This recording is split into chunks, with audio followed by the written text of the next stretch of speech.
Welcome dear rockets, कैसे हैं आप सभी। आज हम लेकर आ गए एक हार्ट मेल्टिंग और इमोशनल कोरियन ड्रामा मूवी जिसका नाम है अ टैक्सी ड्राइवर। 1980 की बात है। कोरिया के एक शहर में मिलिट्री तानाशाही के खिलाफ जनता उठ खड़ी हुई। जगह जगह विरोध के झंडे उठे और दंगे फसाद होने लगे।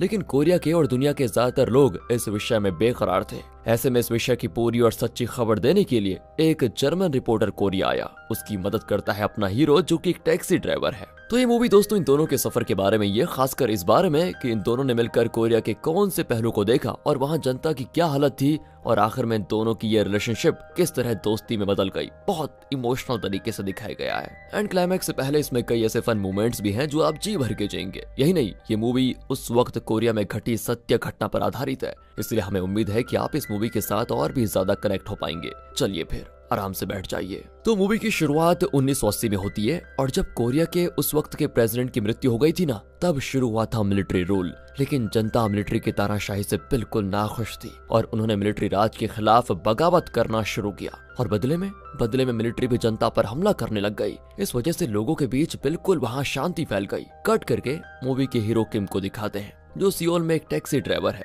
कुछ साल पहले किम की वाइफ चल बसी और तब से किम अकेला अपनी बेटी को पाल रहा है। वो आराम से गाना गाते हुए ड्राइव कर रहा होता है। तभी एक जगह पर ट्रैफिक जाम होता है और पता चलता है कि सियोल के कॉलेज स्टूडेंट्स भी प्रोटेस्ट कर रहे हैं, जिस वजह से गाड़ियां जा नहीं पा रही। पर दोस्तों किम का कैरेक्टर कुछ ऐसा है कि उसे इन चीजों से कोई फर्क नहीं पड़ता। जब तक मुझे कोई प्रॉब्लम नहीं हो रही तो मैं बेकार में सरकार के खिलाफ आवाज क्यों उठाऊं। इसी सोच की वजह से वो स्टूडेंट्स को कोस कर ग्लास ऊपर कर लेता है कि इन्हें कॉलेज में पढ़ने भेजते हैं या प्रोटेस्ट करने। एंड वो मस्त अपना रिवर्स गियर लगाकर दूसरे रास्ते से जाने लग जाता है। तभी वहाँ पर एक कपल आ रहे होते हैं। वाइफ उनकी प्रेग्नेंट होती है और वो तुरंत हॉस्पिटल जाना चाहते हैं। किम फिर उनको हॉस्पिटल लेकर जाता है। लेकिन जब पैसे देने की बारी आती है तो वो आदमी कहता है, सॉरी मैं पर्स तो घर पर भूल आया, आप एक काम कीजिए कल यहाँ पर आ जाइए तो मैं आपको दोगुने पैसे दे दूंगा। किम को गुस्सा आ जाता है कि है मैं ऐसे कैसे मान लूं कि तुम कल यहाँ मुझे पैसे दोगे, वो भी डबल। लेकिन दोस्तों वो आदमी उसे अपना विजिटिंग कार्ड देकर कहता है कि प्लीज मैं पैसे जरूर दूंगा, लेकिन फिलहाल मेरी वाइफ को तुरंत डॉक्टर के पास लेकर जाना है। किम भी कार्ड ले लेता है और घर आ जाता है। रोज उसकी बेटी उसका इंतजार करती है,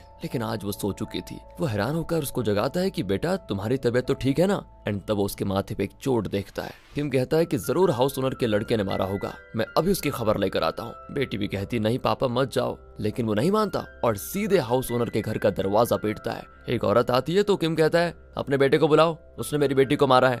लेकिन फिर पता चलता है कि उस लड़के के माथे पर भी चोट लगी हुई है और किम की बेटी से कई ज्यादा चोट उसको लगी होती है। देन किम रियलाइज करता है कि इस बेचारे ने उसकी बेटी को नहीं मारा था, बल्कि उसकी बेटी ने इस लड़के को मारा था। पर किम के समझ में नहीं आता कि अब वो क्या कहे, क्योंकि वो तो फंस चुका है। तो अब उस लड़की की माँ जो इस घर की ओनर भी है, वो किम को उल्टा सीधा सुनाती है कि 6 महीने हो गए तुमने घर का भाड़ा तक नहीं दिया। माना कि तुम मेरे पति के दोस्त हो इसलिए मुफ्त में यहाँ रहना चाहते हो क्या? और आज तो हद हो गई। देखो तुम्हारी बेटी ने मेरे बेटे को कैसे मार दिया है। एक काम करो जल्दी से जल्दी 6 महीने का भाड़ा दो और निकलो यहाँ से। किम भी मुंह लटका कर घर आ जाता है। वहाँ उसकी बेटी उसे खाना परोसती है। खाना खाकर वो कहता है कि वाह बेटी तुमने तो खाना बहुत टेस्टी पकाया है। आखिर बेटी किसकी है? तब बेटी कहती है कि पापा ये मैंने नहीं, हाउस ओनर आंटी ने बना कर दिया है। ओह तो ये तुमने नहीं बनाया? तभी मैं सोचूं कि इतना ज्यादा नमक क्यों पड़ा है इस खाने में, कहकर वो खाना थूक देता है। अरे अगर मेरी बेटी खाना बनाती तो उसका अलग ही लेवल होता। इस तरह वो बात बात पर अपनी बेटी की तारीफ ही करता है। अपनी बेटी को वो एक भी कठोर शब्द नहीं कहता। ये है अपने हीरो के कैरेक्टर दोस्तों। कट करके यहाँ जर्मनी को दिखाते हैं, जहाँ पीटर नाम का प्रेस रिपोर्टर अपने दोस्त से बात कर रहा होता है। उसे कोरिया के ग्वेंगजू नाम के शहर में मिलिट्री रूल के खिलाफ हो रहे प्रोटेस्ट के बारे में पता चलता है और ये भी पता चलता है कि वहाँ के न्यूज़पेपर्स इस खबर को पूरी सच्चाई के साथ कवर नहीं कर रहे। वो अपनी जनता को नहीं बता रहे कि जगह जगह कैसे प्रोटेस्ट हो रहे हैं और किस तरह उन्हें इस तानाशाही सरकार से लड़ना चाहिए, नहीं बता रहे हैं वो। तो पीटर कोरिया जाकर उन प्रोटेस्ट को कवर करना चाहता है और जनता को सत्य बताना चाहता है। यही नहीं, वो इस कवरेज के जरिए थोड़ा फेमस भी होना चाहता है। लेकिन उसके दोस्त बताते हैं कि भाई उस शहर में जाना मना है और किसी फॉरेनर रिपोर्टर का जाना तो बिल्कुल भी अलाउड नहीं है वहाँ पर। पीटर कहता है उसकी टेंशन मत लो, मैंने एक प्राइवेट टैक्सी सर्विस को बुक कर लिया है। वो ड्राइवर मुझे सियोल एयरपोर्ट से पिकअप करके ग्वेंगजू लेकर जाएगा। अगले सीन में हम देखते हैं कि फ्लाइट से सियोल पहुंच जाता है। वो एयरपोर्ट में इमिग्रेशन ऑफिसर पूछता है कि आप यहाँ पर क्यों आए हैं। वो कुछ फर्जी पेपर्स दिखाकर कहता है कि मैं एक पैस्टर हूँ और यहाँ के एक चर्च फादर से मिलने आया हूँ। वो भी परमिट दे देता है। तो दूसरी ओर किम को दिखाते हैं जो अपनी खटारा टैक्सी का सर्विस करा रहा होता है। फिर वो एक रेस्टोरेंट में अपने दोस्त के साथ बैठकर वहाँ खाने लगता है। ये दोस्त कोई और नहीं उस घर का ओनर है जिसमें किम रहता है। किम उससे कुछ पैसे भी मांगता है। वो पूछता है कि पैसे क्यों चाहिए तुम्हें? किम कहता है यार घर का भाड़ा देने के लिए। और किसके लिए? दोस्त तो चौंक जाता है कि अबे ओए मुझसे पैसे लेकर मुझको ही भाड़ा देगा तू? अब चल कोई नहीं, तू भाड़ा मत दे, मैं अपनी वाइफ को समझा दूंगा। इसी बीच वहाँ पर कुछ टैक्सी ड्राइवर्स बैठे होते हैं जिनकी कंपनी की टैक्सी को पीटर ने बुक किया था। तो एक ड्राइवर कहता है यार जर्मनी से एक आदमी आया है, उसे ग्वांगजू जाना है, मुझे बॉस ने उसे रिसीव करने के लिए भेजा है। वो आदमी तो मुंह मांगी रकम देने को भी तैयार है, सिर्फ उसे ग्वांगजू पहुंचना है बस, और उसे एक ऐसा ड्राइवर चाहिए जो इंग्लिश जानता हो। मैं तो इंग्लिश में एक्सपर्ट हूँ यार, और आज मेरी लॉटरी लग गई समझो बस। और ये ना बात कर ही रहे होते हैं कि तभी साइड से किम सुन लेता है उसे पैसों की सख्त जरूरत है। तो वो खाना छोड़कर जल्दी से अपनी टैक्सी लेकर एयरपोर्ट की ओर चला आता है, क्योंकि उसके दिमाग में चल रहा है कि इस ड्राइवर के वहां पहुंचने से पहले ही मैं पीटर को पिकअप करके पैसे कमा लूंगा। फिर क्या था, वो एयरपोर्ट पहुंचता है तो वहां सिर्फ एक गोरा आदमी दिखता है और वो पीटर ही है। किम उसे बुलाता है तो पीटर कहता है कि मैंने तो कंपनी की गाड़ी बुक की थी। कि अरे आप समझे नहीं, उस कंपनी के ड्राइवर को इंग्लिश नहीं आती सर, इसलिए मुझे भेजा है। मैं देखो कमाल की इंग्लिश बोलता हूँ। इस तरह उसे कन्विंस करके वो पीटर को गाड़ी में बिठा लेता है और ग्वांगजू की ओर आने लग जाता है। रास्ते भर वो अपनी टूटी फूटी इंग्लिश में पीटर का पूरा सर खा रहा होता है। पीटर भी कहता है कि देखो पहले तो तुमने झूठ बोला कि तुम्हें इंग्लिश आती है, और अब मेरा सर मत खाओ, मैं बता रहा हूँ। मुंह बंद करके चुपचाप गाड़ी तेज चलाओ। किम भी अपनी स्पीड बढ़ा देता है, लेकिन ग्वांगजू के बॉर्डर में ना सोल्जर्स रोड ब्लॉक करके रखते हैं। वो कहते हैं कि क्या तुम नहीं जानते कि ग्वांगजू शहर को सील कर दिया गया है, कोई अंदर नहीं जा सकता। किम को मजबूरन गाड़ी घुमानी पड़ती है। पीटर तो अब गुस्सा करता है कि तुम कुछ भी करो लेकिन मुझे ग्वांगजू के अंदर पहुंचा दो, वरना एक पैसा नहीं दूंगा। किम कहता है कि sir I experience big city, I all Korea route, I know sir, Dubai sheikh my customer. इस तरह न जाने वो पीटर को इम्प्रेस करने के लिए क्या क्या कह रहा होता है दोस्तों। फिर वो खेतों के बीच से कहीं जाने लग जाता है। अब रास्ते की बात है तो एक बुजुर्ग से वो पूछता है कि दादू मुझे ग्वांगजू जाना है, यहाँ से कोई रास्ता है क्या? वो कहते हैं यहाँ से सीधा जाओगे तो पहाड़ का एक रास्ता आएगा, सड़क नहीं है लेकिन वहाँ से ग्वांगजू पहुंच सकते हो। हैंड किम भी उसी रास्ते से जाने लगता है। वो पीटर से थोड़ा कैजुअली पूछता है कि सर वैसे आप यहाँ किस काम से आए हो? पीटर भी कह देता है कि नन ऑफ ए बिजनेस, लेकिन किम को तो बस आधी अधूरी इंग्लिश आती है। वो समझ बैठता है कि पीटर कोई बिजनेस करने आया है। एंड उस रास्ते पर मिलिट्री चेक पोस्ट होता है। किम नीचे उतरकर कोरियन सोल्जर से कहता है दिस गोरा man big businessman, he lot of Korea invest in money, sorry lot of money invest in Korea. Soldier भी कहता है कि अबे गधे तुम उससे इंग्लिश में बात करो, मुझसे क्यों कर रहे हो? चुपचाप कोरियन में बताओ ना क्या बात है। तब किम कोरियन में बताता है कि ये आदमी फॉरेन बिजनेसमैन है और ग्वांगजू में बहुत सारा पैसा इन्वेस्ट करने आया है। अगर इसे अंदर अलाउ करोगे तो ग्वांगजू की इकोनॉमी आसमान छू जाएगी। पीटर को भी अंदाजा हो जाता है कि किम उस सोल्जर्स को कोई पट्टी पढ़ा रहा है। वो भी इंग्लिश में अपने बिजनेस के बारे में कुछ कह देता है। एंड सोल्जर को तो कुछ समझ में आता नहीं, लेकिन उसे यकीन हो जाता है कि पीटर वाकई में ग्वांगजू में इन्वेस्ट करने जा रहा है और वो उनको आराम से अलाउ कर देता है। लेकिन कहता ये भी है कि रात तक वापस लौट आना, वरना ग्वांगजू में अरेस्ट कर ले जाओगे।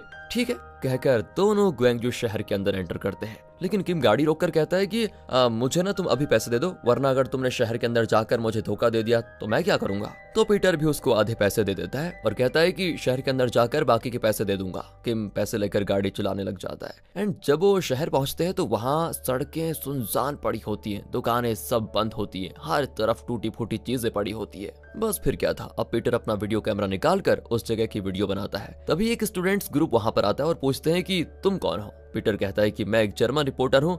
इस शहर में जो प्रोटेस्ट चल रहा है उसके बारे में कोरिया के लोग नहीं जानते, लेकिन मैं आप लोगों का प्रोटेस्ट उन तक पहुंचाने आया हूँ। ये सुनकर तो वो बड़े खुश हो जाते हैं कि चलो कोई तो है जो उनके स्ट्रगल को समझता है। वो पीटर को अपनी गाड़ी में ले लेते हैं कि चलिए सर हम आपको शहर दिखाते हैं। तब जाकर किम रियलाइज करता है कि पीटर कोई बिजनेसमैन नहीं है बल्कि एक रिपोर्टर है। किम को अब गुस्सा आता है कि पीटर ने उससे झूठ बोला, लेकिन रात होने से पहले इन्हें शहर से बाहर जाना होगा। पर किम तो पीटर को स्टूडेंट्स के साथ छोड़कर खुद सियोल लौटने लगता है। रास्ते में एक बुजुर्ग लिफ्ट मांगती है, लेकिन किम गाड़ी रोकता ही नहीं। लेकिन फिर ना वो साइड मिरर में देखता है तो वो बुजुर्ग बेचारी सड़क पर बैठकर रो रही है। किम को बुरा लगता है और वो गाड़ी घुमाकर उस औरत को लिफ्ट देता है। फिर वो पूछता है कि आप रो क्यों रही हैं? बुजुर्ग कहती है बेटा सुबह मेरा पोता प्रोटेस्ट करने निकला और अभी तक घर नहीं लौटा, शायद उसे सोल्जर्स ने मारा है और मुझे लगता है अभी वो हॉस्पिटल में है, उसी को देखने जा रही हूँ। किम कहता है अरे फिक्र मत करो, मैं आपको हॉस्पिटल पहुंचा दूंगा। वो उस औरत को हॉस्पिटल पहुंचा देता है। वहाँ कई लोग मर चुके थे। बुजुर्ग तो हर लाश को देखती है कि कहीं ये उसका पोता तो नहीं।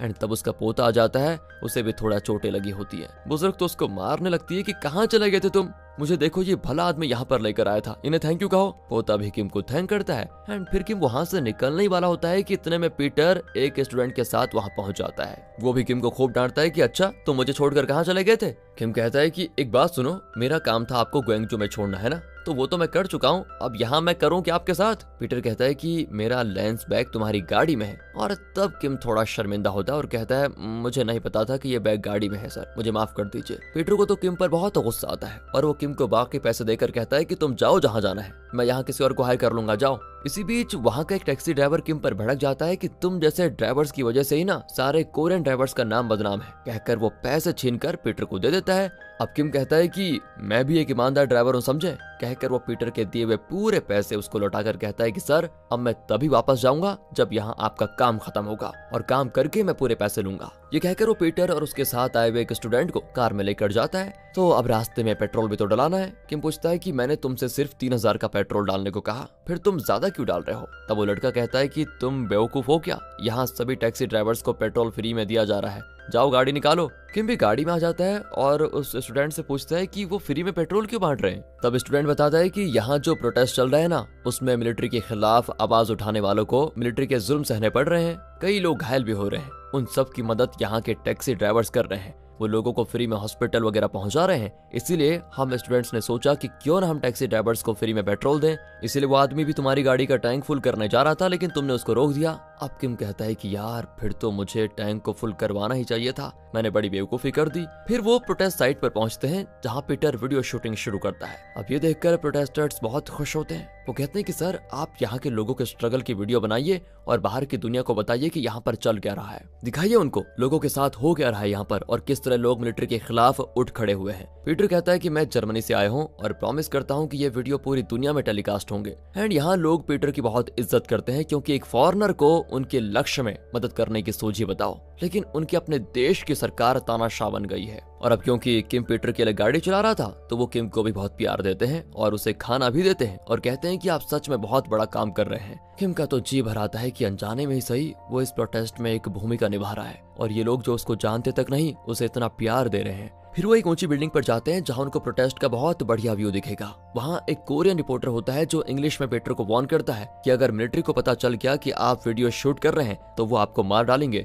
इसलिए सावधान रहिए और अपने साथ जो भी आपके लोग हैं उन्हें भी सावधान रखिएगा, उनकी जान को भी खतरा हो सकता है। लेकिन उनकी कोई भी बात किम को समझ में नहीं आती और वो आराम से बैठकर खाना खाने लगता है। नीचे प्रोटेस्ट जोर पकड़ लेता है और सोल्जर्स प्रोटेस्टर्स को मारना शुरू करते हैं, टीयर गैस फेंककर उन्हें भगाने की कोशिश करते हैं। इन सब की वीडियो बना लेता है पीटर, लेकिन तब सोल्जर्स उसे वीडियो शूट करते हुए देख लेते हैं और उसके पीछे पड़ जाते हैं। पर इससे पहले कि पीटर को पकड़कर उसका कैमरा तोड़े, किम उसको लेकर वहां से तेजी से निकल जाता है। अब रात हो जाती है और तभी किम की खटारा टैक्सी रुक जाती है। यहाँ और कोई सेफ जगह भी नहीं होती रहने की। तभी एक बहुत बड़ी गाड़ी आती दिखाई देती है। किम घबरा जाता है कि शायद मिलिट्री गाड़ी है, लेकिन वो टैक्सी ड्राइवर आया होता है जिसने हॉस्पिटल के आगे किम के साथ लड़ाई की थी, याद है ना आपको। वो कहता है कि यहाँ खड़े रहोगे तो खतरा है, चलो मेरे साथ। ये कहकर वो इनकी गाड़ी को टो करके अपने घर लेकर जाता है। वहाँ वो गाड़ी को ठीक करने लगता है। तब पीटर किम को कुछ पैसे देता है कि आज तुमने मेरी बहुत मदद की, मेरा काम भी पूरा हो गया और मेरी जान भी बच गई। लेकिन किम तो सबके सामने ये दिखाना चाहता है कि वो ये सब कुछ पैसे के लिए नहीं कर रहा। वो पीटर की शर्ट पकड़ लेता है कि मैंने तुमसे कब पैसे मांगे हैं, मुझे पैसे देकर जलील करना चाहते हो क्या। एंड किम तो इसलिए भी गुस्सा हो जाता है क्योंकि वो अपनी बेटी से कभी दूर नहीं रहा, लेकिन आज रात वो अपनी बेटी से दूर यहाँ पर फंसा हुआ है। वहाँ बच्ची अकेली है घर में बेचारी। फिर बाकी के लोग किम की बातें इंग्लिश में ट्रांसलेट करके पीटर को बताते हैं। वो किम का दर्द फिर समझ जाता है। फिर सभी मिलकर खाना खाते हैं। किम पीटर से माफी भी मांगता है कि सॉरी मैं कुछ ज्यादा ही बोल गया। थोड़ी देर के बाद नाच गाना करते हैं और ये रिलैक्स हो जाते हैं। इसी बीच बाहर के एक न्यूज़पेपर ऑफिस को दिखाते हैं जहां कल का न्यूज़पेपर प्रिंट हो रहा है। उसमें आज हुए प्रोटेस्ट के बारे में और किस तरह सोल्जर्स ने प्रोटेस्टर्स को मारा, ये सब कुछ फोटो सहित छप रहा होता है। लेकिन ये बात मिलिट्री को पता चल जाती है और वो उस रिपोर्टर को पकड़कर उसे प्रेस ऑफिस के आगे आग लगा देते हैं। आवाज को सुनकर ये लोग बाहर जाते हैं तो पीटर इस घटना को भी कवर करना चाहता है कि देखो प्रेस की आजादी भी इस देश में नहीं है, इस कदर है मिलिट्री की सख्ती यहाँ पर। पीटर उस जगह जाकर वीडियो लेने लगता है और किम और 2 स्टूडेंट्स भी उसके साथ होते हैं। लेकिन तभी सोल्जर्स किम को वीडियो लेते हुए देख लेते हैं एंड वो समझ जाते हैं कि पीटर एक फॉरेनर है और अगर वो ये वीडियोस अपने देश जाकर रिलीज करेगा तो पूरी दुनिया कोरिया की मिलिट्री तानाशाही पर सवाल उठाएगी। इसलिए वो पीटर को पकड़ने के लिए भागते हैं। एक स्टूडेंट पीटर और किम को वहां से जल्दी भेज देता है और कहता है हमें कुछ भी हो जाए लेकिन आपकी वीडियोस को कुछ नहीं होना होना चाहिए और आपको भी, इसलिए आप जल्दी निकलिए यहाँ से। किम और पीटर बिल्डिंग के ऊपर भाग जाते हैं। सोल्जर्स उस स्टूडेंट को पकड़ लेते हैं और उसे टॉर्चर करते हैं कि बताओ वो गोरा कहाँ है, वरना तुम्हें मार डालेंगे। लेकिन दोस्तों वो पक्का होता है, वो कुछ नहीं कहता। तभी किम और पीटर ऊपर से ये सब कुछ देख रहे होते हैं। सोल्जर्स कहते हैं कि चुपचाप वीडियो कैमरा हमें दे दो, वरना इस लड़के को गोलियों से भून डालेंगे। और ये सुनकर पीटर थोड़ा कैमरा देने का फैसला कर लेता है, लेकिन वो स्टूडेंट सोल्जर से कहता है कि सर आप कोरियन में जो कह रहे हैं वो उस गोरे को समझ नहीं आएगा, मैं उसे इंग्लिश में बताता हूँ। कहकर वो सोल्जर की बात ट्रांसलेट करने के बजाय पीटर से ये कहता है कि सर आप इन्हें कैमरा दे देंगे तब भी ये लोग आपको जिंदा नहीं छोड़ेंगे, इसलिए आप जल्दी यहाँ से निकलिए, बस मेरी जान की परवाह मत कीजिए। ये सुनकर पीटर और किम वहाँ से भागते हैं। अचानक गोली की आवाज को सुनकर वो नीचे देखते हैं कि कहीं उस सोल्जर ने स्टूडेंट को मार तो नहीं डाला। लेकिन तब उस स्टूडेंट की आवाज आती है कि सर घबराइए मत, मुझे कुछ नहीं हुआ, मैं सेफ हूँ, आप जल्दी निकलिए यहाँ से। दोनों वहाँ से निकलकर वापस उसी ड्राइवर के घर में रुक जाते हैं। किम को अपनी बेटी की बहुत याद आती है। उसे दुख था कि वो अपनी बेटी के साथ ज्यादा वक्त नहीं बिता पाता। एंड एक दिन उसने बेटी को प्रॉमिस किया था कि बुध के जन्मदिन पर हम खूब सेलिब्रेट करेंगे बेटा, और मैं तुम्हें कहीं बाहर भी घुमाने लेकर जाऊंगा। लेकिन तब उसकी बेटी ने कहा था कि उस दिन नहीं जाएंगे पापा, क्योंकि उस दिन आपको बहुत सारे कस्टमर्स मिलेंगे, हम किसी और दिन चलेंगे।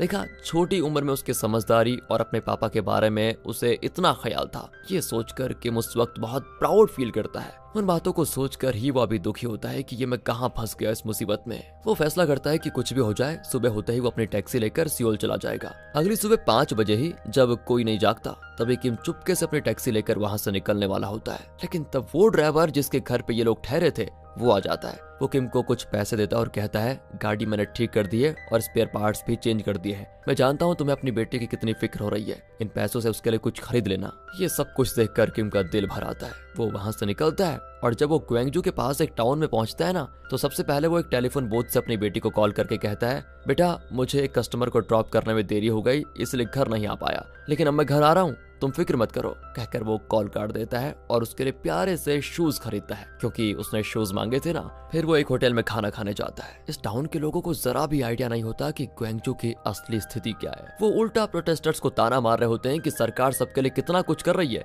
लेकिन ग्वेंगजू के लोग बस प्रोटेस्ट ही कर रहे हैं, एकदम बेकार लोग हैं। अब इनकी बेखबरी देखकर किम को बहुत दुख होता है, क्योंकि वो अभी अभी ग्वेंगजू की असली सिचुएशन को देख कर आ रहा है। इतना ही नहीं, किम देखता है कि न्यूज़पेपर्स में भी सरकार के सपोर्ट में न्यूज छपी हुई है, जहाँ पे लिखा होता है कि सरकार जनता के लिए कितना कुछ कर रही है, लेकिन जनता खामखा विरोध कर रही है। किम अब सच में बहुत परेशान हो जाता है। वो सियोल की ओर निकलता है, लेकिन वो अंदर ही अंदर घुट रहा होता है कि ग्वेंगजू में इतना बड़ा विरोध चल रहा है, जनता की शक्ति को तानाशाही सरकार दबाई जा रही है। लेकिन मैं कितना सेल्फिश हूँ, बस अपने घर जाकर आराम से रहना चाहता हूँ। ऊपर से मैंने पीटर को वापस सेफली सियोल लाने का वादा किया था, लेकिन उसे वहीं ग्वेंगजू में छोड़कर मैं उसे बिना बताए आ गया। नहीं नहीं नहीं, ये सही नहीं है। ये सब कुछ सोचकर वो दोस्तों अपना इरादा बदल देता है और गाड़ी ग्वेंगजू की ओर घुमा देता है। रास्ते में वो फिर उसी टेलीफोन बूथ पे रुक जाता है और बेटी को कॉल करता है कि बेटा मैंने अपने कस्टमर को सेफली सियोल वापस लाने का वादा किया था, लेकिन गलती से उसे ग्वेंगजू में छोड़ दिया और मुझे अपना वादा निभाना है, इसलिए उस कस्टमर को लेकर रात तक मैं सियोल पहुंच जाऊंगा,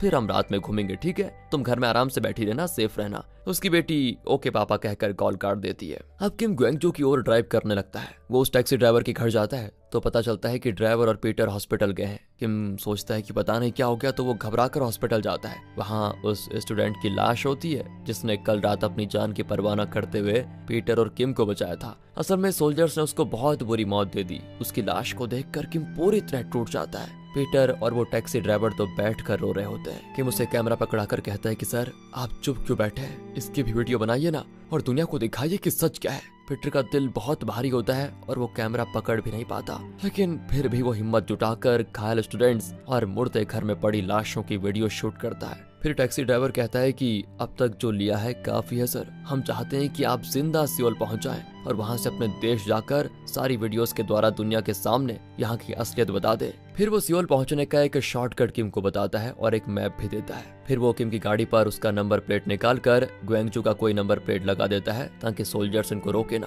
पीटर का दिल भी टूट चुका था, क्योंकि सिर्फ 2 दिन में उसने इतना खून देखा कि उसकी हालत खराब हो जाती है। मिलिट्री के हाथों इतनी घिनौनी मौतें देखी उसने। अब वो फिर से उसी मिलिट्री चेक पोस्ट पर पहुंचते हैं। किम फिर वही झूठ दोहराता है कि पीटर एक बिजनेसमैन है जो ग्वेंगजू में इन्वेस्ट करने आया था और अब उसे वापस सियोल पहुंचना है, लेकिन सोल्जर डिक्की चेक करना चाहता है। किम भी उसको खोलकर दिखाता है, लेकिन वो एक बात भूल गया था कि जब उस टैक्सी ड्राइवर ने नंबर प्लेट बदला तो किम का ओरिजिनल नंबर प्लेट उसने डिक्की में रख दिया। अगर सोल्जर ने देख लिया तो किम के साथ बहुत बुरा होगा। वो सोल्जर भी नंबर प्लेट देख लेता है, लेकिन लगता है वो भला आदमी है और अपने सीनियर से कहता है कि सर, डिक्की में शक करने जैसा कुछ नहीं है, आप इनके लिए बैरिकेड्स हटा दीजिए। वो बैरिकेड्स हटा ही रहे होते हैं कि तभी वॉकी टॉकी पर मैसेज आता है कि ये गोरा आदमी प्रोटेस्ट की वीडियोस लेकर जा रहा है, उसे ब्लॉक करो। एंड ये बात किम के कान में भी पड़ जाती है और वो तुरंत बैरिकेड्स तोड़कर वहां से निकल जाता है। लेकिन सोल्जर्स भी अपनी जीप से इनका पीछा करते हैं और तब वहां दिल को छू लेने वाली एक बात होती है। ग्वेंगजू के सारे टैक्सी ड्राइवर्स इनकी मदद के लिए आ जाते हैं। वो सभी अपनी टैक्सी को किम की गाड़ी के इर्द गिर्द चलाने लगते हैं ताकि मिलिट्री जीप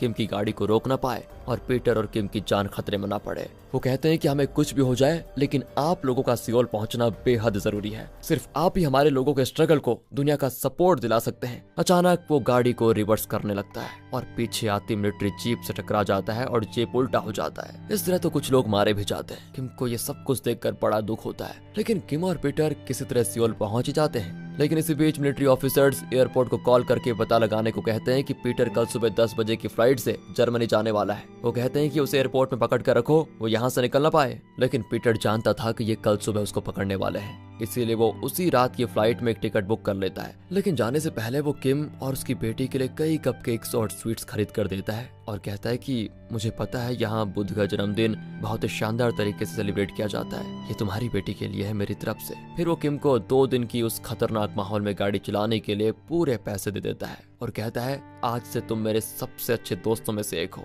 जब ये मिलिट्री राज खत्म होगा ना और लोगों को आजादी मिल जाएगी, तब मैं दोबारा सियोल आऊंगा और तब मैं तुम्हारे घर जरूर आऊंगा। साथ ही मैं तुम्हारी बेटी से भी बात करूंगा, तुम बस मुझे अपना नाम और एड्रेस लिख कर दे दो। पर किम उसकी डायरी में अपना नाम लिखता है सबॉक और अपने एड्रेस के बजाय किसी सिगरेट कंपनी का एड्रेस लिख देता है। फिर वो पीटर को एयरपोर्ट छोड़ देता है। इस तरह पीटर अपने देश जर्मनी चला जाता है और वहाँ पर वो सारे वीडियोस को टीवी पर रिलीज कर देता है। जब दुनिया को पता चलता है ना कि कोरिया में क्या हो रहा है, तब यूएन की बैठक होती है और उनकी कोशिशों से कोरिया में तानाशाही का अंत होता है और लोग अपना एक नया प्रेसिडेंट चुनते हैं। लोग तो बड़े खुश होते हैं। तब जाकर पीटर को चैन आता है कि मेरी सारी मेहनत सफल हो गई। जब सारी समस्याएं खत्म हो जाती हैं, तो पीटर फिर से कोरिया आता है और तब वो किम यानी साबोक को ढूंढने की कोशिश करता है। लेकिन उसे पता चलता है कि उसके प्यारे दोस्त ने उसे ना तो अपना असली नाम बताया और ना ही अपना सही पता। पीटर समझ जाता है कि किम ने क्या सोचकर नकली नाम और एड्रेस दिया होगा। असल में दोस्तों, किम ने बड़ा नाम कमाने के लिए पीटर की मदद नहीं की थी।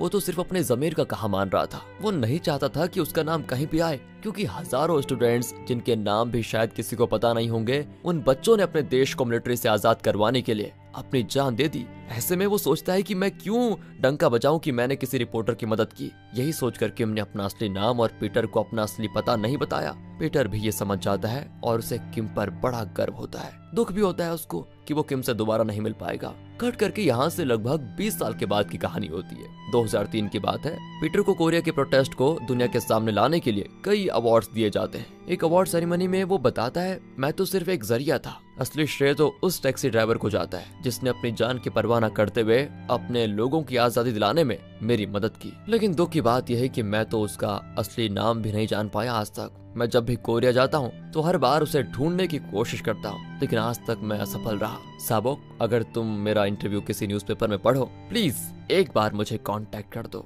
मैं तुमसे फिर मिलना चाहता हूँ। कट करके किम को दिखाते हैं जो आज भी टैक्सी चलाता है। वो एक लड़के को उसके घर ड्रॉप करता है। वो लड़का उतर जाता है। किम देखता है कि वो एक न्यूज़पेपर किम की गाड़ी में छोड़ गया। वो लड़के को आवाज देता है, लेकिन उसको सुनाई नहीं देता। फिर वो न्यूज़पेपर को फेंकने वाला होता है, लेकिन तब वो देखता है कि उसमें पीटर का इंटरव्यू छपा हुआ है, जिसमें पीटर ने कहा था कि प्लीज साबोक, मैं तुमसे मिलना चाहता हूँ, मुझे कांटेक्ट करो प्लीज। लेकिन किम उससे कांटेक्ट नहीं करेगा, क्योंकि किम नहीं चाहता कि वो एक नेक काम में मदद करने की वजह से नाम कमाए। वो तो बस इस बड़ी दुनिया में एक अनजान टैक्सी ड्राइवर बनकर जीना चाहता है। इसीलिए वो अपनी टैक्सी में अगली सवारी की तलाश में निकल पड़ता है। और इसी के साथ अ टैक्सी ड्राइवर नाम की ये मूवी यहाँ होती है खत्म। और जैसा कि मैंने कहा था, ये रियल लाइफ पर आधारित मूवी है, तो मूवी के एंड में एक वीडियो प्ले किया जाता है। ये है दोस्तों रियल लाइफ पीटर, जो 2016 में चल बसे। लेकिन मरने से पहले 2015 में उन्होंने ये वीडियो रिकॉर्ड की थी, जिसमें उन्होंने फिर आशा की थी कि वो किसी भी तरह साबोक से मिलना चाहते हैं। लेकिन आखिर तक उनकी ये आशा पूरी नहीं हुई।